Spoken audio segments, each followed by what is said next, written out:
You don't fear failure. You fear doing it without feeling like a genius. You fear looking average. You fear showing up without spark. You fear building something that doesn't feel special. And that's why you quit. Not because it was too hard, not because it was impossible, but because it didn't instantly validate who you believe you should be. You wanted brilliance now. You wanted signs, fireworks, flow. But what you got was the silence of starting. And in that silence came doubt. You looked around and thought, if I was really meant for this, wouldn't it feel easier if I was actually talented? Wouldn't I be winning already? But that's not how real growth works. It doesn't come wrapped in applause. It comes wrapped in stillness, repetition, the quiet discipline of showing up even when the spark is gone. And I get it. You start with fire. The idea hits, the vision clicks. You write the plan. You feel unstoppable. You see the future clearly. Finally, this is it. This is the thing that will change everything. You can feel the version of you that finishes it. The one who's consistent, confident, capable of doing hard things. It feels so close. You almost taste the transformation. And for the first 2 days, you show up. You execute. You feel sharp, focused, lit from within. This is what it's supposed to feel like.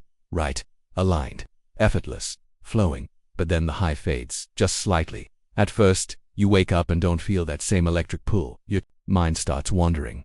The task that felt exciting now feels heavy. You don't feel sharp.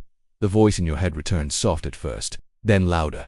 Maybe this wasn't the right thing after all. Maybe I overestimated myself. Maybe I'm not as ready as I thought I was.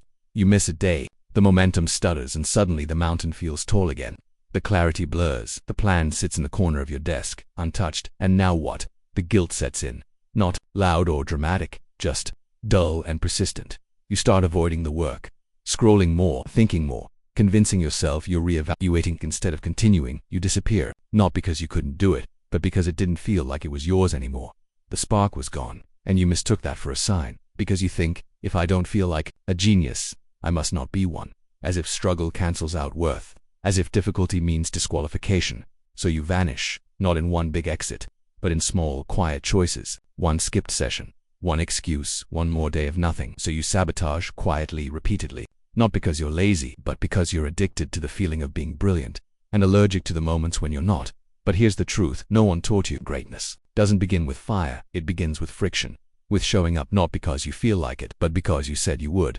You think quitting is laziness. It's not. It's identity protection. Because as long as you don't fully try, you don't have to fully lose.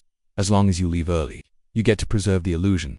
I could have been brilliant if I had committed. It's a comforting half-truth. It keeps your potential safely untouched, unmeasured, untested, untarnished. As long as you quit early, you get to keep the fantasy. I could have been great. I just didn't follow through, and no one can argue with that. You'll always have a loophole, a poetic excuse, a version of yourself that might have been legendary. But here's the catch. If you stay, if you keep going, even when you suck, now you're facing a truth scarier than failure. You're forced to admit, you're not special yet.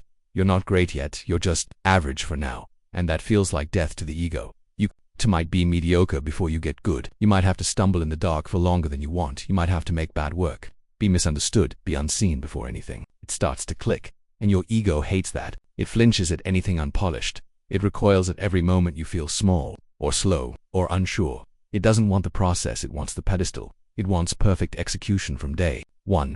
It wants progress that looks pretty. It wants to be seen as talented, not tested. And so when the path gets real, when the grind shows up, when the early thrill fades and you're left with silence and sweat, it taps out. Not because the dream died, but because the identity it built around effortless brilliance couldn't survive the reality of effort. But here's the truth you're ready to hear. It's not your talent that's in danger. It's your ego, and letting that collapse might be the beginning of everything real. People who make it, they're not the most inspired. They're the ones who made peace with boredom. They're not riding on motivation. They're not waiting for clarity or excitement to show up.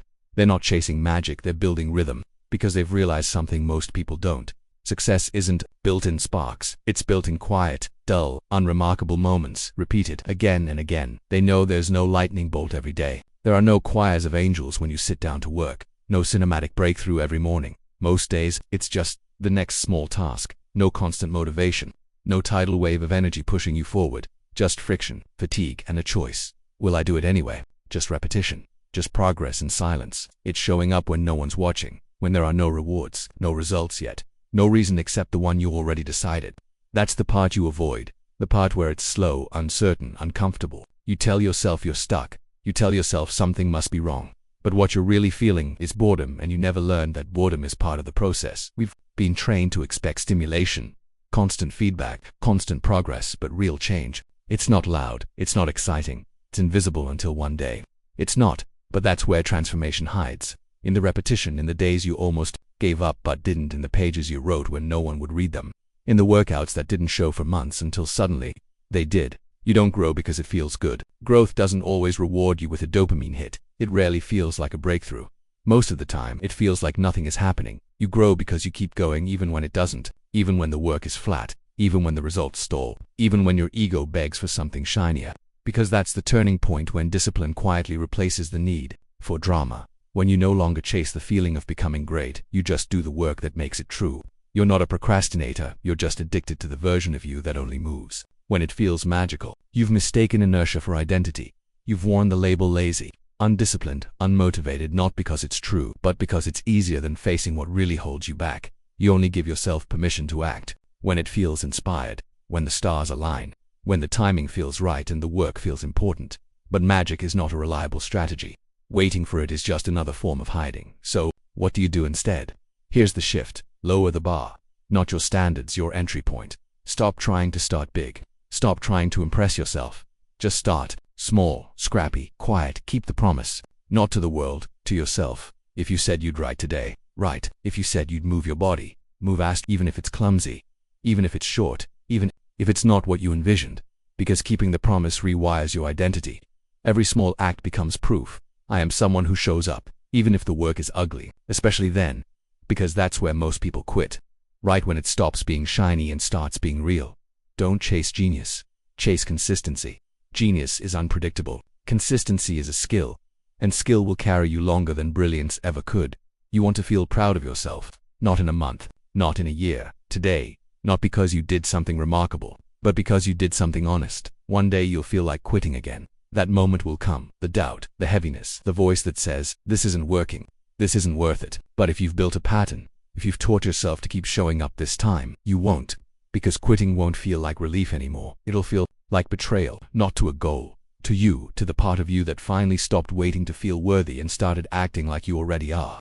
You don't have to feel amazing to make progress, you just have to move anyway. That's it. Not perfectly, not passionately, just honestly. Because momentum doesn't come from magic, it comes from movement.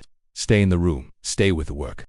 Let it suck for a while, let it be messy, let it be uncertain, let it be boring. But don't walk away just because it's uncomfortable. That discomfort, that's the cost of growth. That's the price of becoming. That's how you become the version of you who doesn't quit. Not because everything feels aligned, but because you've decided, this matters. I'm doing it anyway. Not because it's easy, but because you're done leaving potential on red. You've ignored your own greatness long enough. You've flirted with the dream, then ghosted the discipline.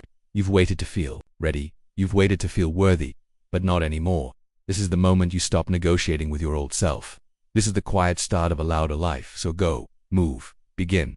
Even if it's small, even if it's slow, because from this moment forward, you're not waiting to feel like a genius. You're just building like one.